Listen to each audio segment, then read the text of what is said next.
السلام عليكم. لا تنسوا الإعجاب بالفيديو والاشتراك في القناة تشجيعا لنا لنستمر بنشر المزيد إن شاء الله. السلام عليكم ورحمة الله وبركاته، متابعين قناتنا الكرام. كل سنة وانتم طيبين يا جماعة. احنا النهارده معانا ومعاكم رحلة جديدة لصيد اليمام والفرخ الغيطي، ومعانا النهارده الأستاذ طارق نبيل صاحب قناة مغامرات قناص 007. طبعا الأستاذ نبيل يا جماعة، الأستاذ طارق نبيل يا جماعة عنده قناة اسمها مغامرات قناص 007، متخصصة في مجال البنادق وصيد الطيور، سواء صيانة أو قطع غيار وتعليم النشان ورحلات صيد الطيور سواء حمام أو يمام أو فراخ غيطي. أستاذ طارق نبيل النهارده عرف نفسه. أستاذ طارق، السلام عليكم ورحمة الله وبركاته أعزائي المتابعين.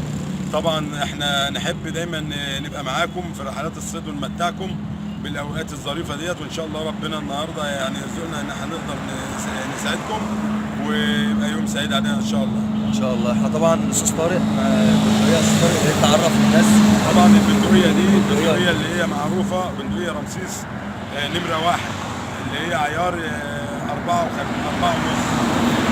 بالنسبه للبندقيه دي انا بستعمل فيها الطرق التركي اللي هي المدببه من الامام، على اساس ان هي بتحقق معايا السرعه. في رشه من المواضيع للمتابعين. يعني يا جماعه البندقيه رمسيس نمره 1، وده شكل الرش اللي الاستاذ طارق بيستخدمه. يا ريت لو الكاميرا تجيبه هنا قرب، اللي هو البوزها مدبب. دي بتساعد على سرعه الطلقه واختراق الهدف. رقم 1 قطر 4.5. صح يا استاذ طارق؟ طبعا استاذ طارق جايب كشاف معانا اهو يا جماعه. اللي انا قلت لحضراتكم قبل كده في الفيديو القديم اللي هو نقطه موحده، اللي هو الدايره بتاعته موحده، تمام، عشان ما نطفيش الطير اللي على الشجره. نخش وربنا يرزقنا ويرزقكم ان شاء الله ونحاول نمتعكم بعون الله. خليكم معانا.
احنا دلوقتي يا جماعه والله العظيم بنلف ورحنا كذا شجره.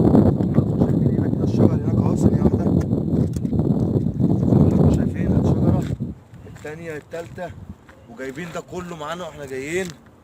بس للاسف الجو هنا ساقع قوي جدا ومفيش يمام ظاهر على الشجر، مفيش غير شجر كان عليها مجموعه يمام 3 4 يمامات. وما احنا جينا بنيجي ننشر السطر اللي كان بيضرب عليهم، الهوا جه شديد هز الفروع، اليمام كله قاع. احنا ان شاء الله احنا بنحاول يعني. عايز تقول حاجه للمتابعين يا استاذ طارق؟ والله هي احنا طالعين الموضوع بقى، احنا مش طالعين وضامنين، احنا طالعين نحاول ومننا يعني نبقى حتى كسبناكم معانا في ان احنا مع بعض يعني. فهنشوف بقى، لسه احنا قدامنا المشوار شويه، هنشوف ربنا رزقنا بحاجه مع بعض، كان بقى ما كانش يبقى احنا زادنا الشرف بوجودكم معانا في القناه ان شاء الله يا جماعه. لينك القناه بتاعت الاستاذ طارق انا هسيبه لكم تحت في الوصف اللي حابب يتابع الاستاذ طارق. ويا ريت تقولوا له ان انتوا جايين من عندي، اللي جايين تبع القناه عندي. اي حد هيجي لي يعرف انه من عند الاستاذ محمد ربنا يعزك. طبعا يا جماعه ربنا يرزقنا. احنا الرحله يا جماعه مش في الصيد ولا في الكميه ولا في الكلام ده كله، المتعه في الصحبه الحلوه. احنا معانا طبعا الاستاذ نبيل ابن الاستاذ طارق والاستاذ رمضان معانا، كتر الف خيرهم، هم اللي بيصورونا. والصحبه بتاعتنا دي هي المتعه كلها، والجو النظيف طبعا بعيد عن عوادم العربيات وعوادم المصانع، والسكون والهدوء اللي احنا فيه ده. لا بجد الجو النهارده روعه، ما كناش متوقعين يبقى كده. الحمد لله. وبعدين القناه عليها، لا مؤاخذه، اتفضل. القناه عليها في 5 فيديوهات، مش اول فيديو ده برضو يعني.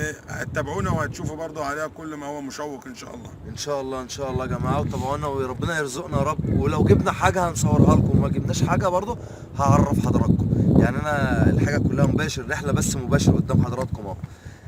عشان ما اطولش عليكم على الفيديو، هنلف لفه كمان، لو في حاجه هنصورها.